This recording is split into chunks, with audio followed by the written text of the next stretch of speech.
Welcome back. So political parties and independent candidates have launched an attack on the Electoral Commission of South Africa, the IEC, labeling it incompetent. This comes after numerous citizens were not afforded a chance to vote on Wednesday. Political parties and independent candidates expressed concerns following technical glitches that led to long queues at some stations that did not have functional scanners. They also said the verification process was also questionable. For more on this, let's now speak to Tselane, who's the chairman of the Institute of Election Management Services in Africa. He's now joining us virtually. Terry, very good morning to you. Thank you so much for making time for us. I want to start off here because the IEC is saying that they expect to make the announcement of the final results over the weekend. Could either be later today or in the early hours of tomorrow morning. The threshold that needs to be met for free and fair elections, what is it? Good morning to you and to your viewers, and thank you very much for having me. Well, there is no internationally accepted standard that says you've got to reach a particular threshold in order to say that you have had free and fair elections.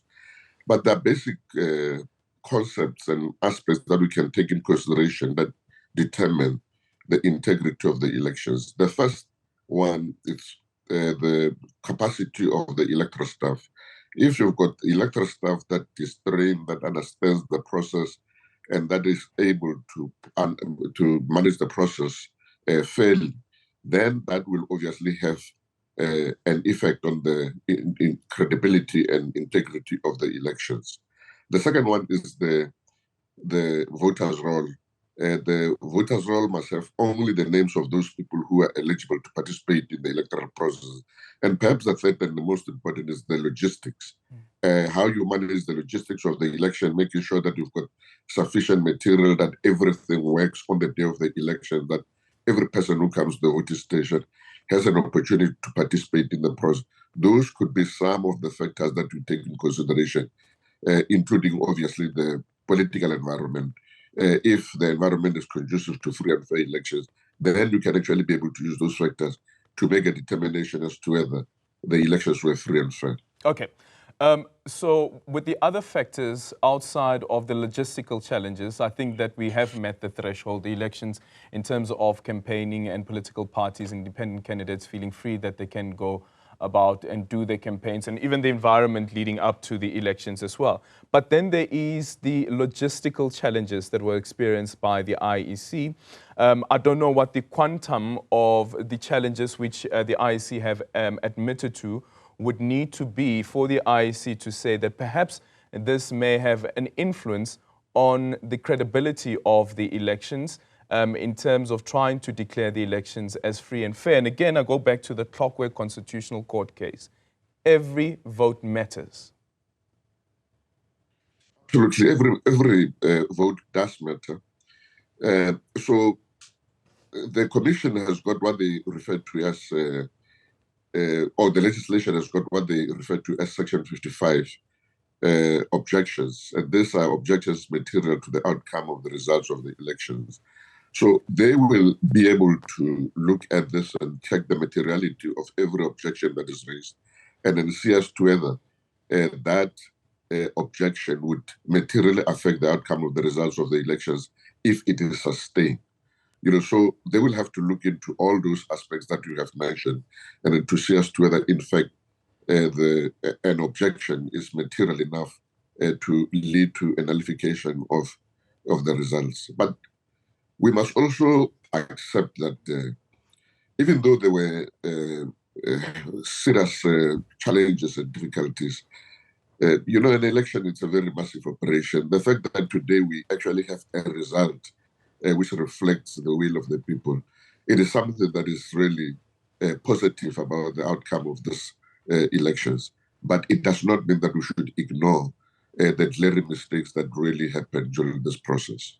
Yeah, and sometimes you'd hear some observers arguing that there is no election that is perfect. There will be some issues that you will find, but the question is around how material they are. From your observation and some of the issues that have been raised by political parties, including observers as well, do you think that any of them are of a material nature that could lead to, for instance, a recount of the vote or even a question around the credibility of the elections? Well, it depends really on how people are going to be looking at this. And we've got to work obviously on the basis of evidence that is provided.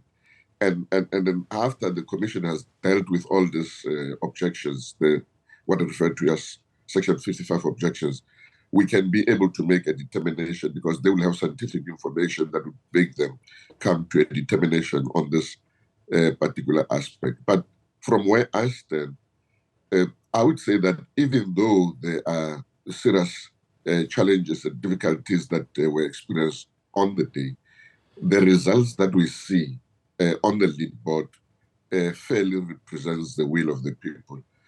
But if there are irregularities that happen in some of the voting stations, of course, those have got to be dealt with. If there is a matter that needs to be taken to other levels, whether to the electoral court, then everyone is entitled to take those issues forward. Yep. But like I'm saying, we have a result of an election, and at least there is something that we can work on. Yeah. There is, it's not as though the results have not actually been declared, or there is nothing that reflects the fact that people have taken part in this process. Okay, and what are the deadlines, the timelines that are required for any political party or independent candidate who wants to contest the outcomes of the elections? And does it have an impact at all on the other process, which is leading up to the constitution of the National Assembly and the provincial legislatures? There is really no deadline. The only deadline that is there is that the Commission has got to deal with all Section 55 objections within within 48 hours. And then when they have dealt with all those, then they are free to declare the results of the elections. The only other time frame is that the Commission is given by legislation 7 days within which to declare the results of the election. All other processes can unfold even if there are challenges either with the electoral court or with the constitutional court. None of those challenges will actually lead to the process having to be stopped or the Commission and Parliament not being able to sit to deal with the business of the day.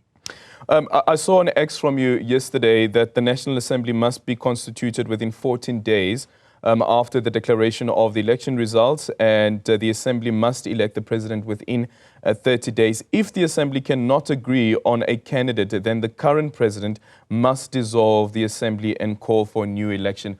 How does this happen? Yeah, as you correctly pointed out, in terms of the Constitution, the National Assembly must be constituted within 14 days after the declaration of the results of the election. And even though Section 86 of the Constitution says at its first sitting, the National Assembly must elect a man or a woman from amongst itself who will become the president. It is not necessarily that at that first sitting, there will definitely be an outcome that leads to the election of the president. So National Assembly will still have 30 days within which to agree on a candidate for the position of the president, assuming that they are not able to agree on the process. And then this does not talk about the modalities of how they are going to be going about dealing with the issues of the election. But if there is no agreement at all, at least they've got the grace of about 30 days within which they can finalize them. But if after 30 days, there is still no candidate for one reason or another, then it means the president will have to dissolve the assembly and then go for re-election. And that re-election will have to take place within 90 days from the time that the National Assembly is dissolved. Thank you so much, Tselane. And that, of course, has never happened in the country. Will it happen this time around? Looking at those numbers that have come out, and also we're waiting for the final declaration of the results. So will there be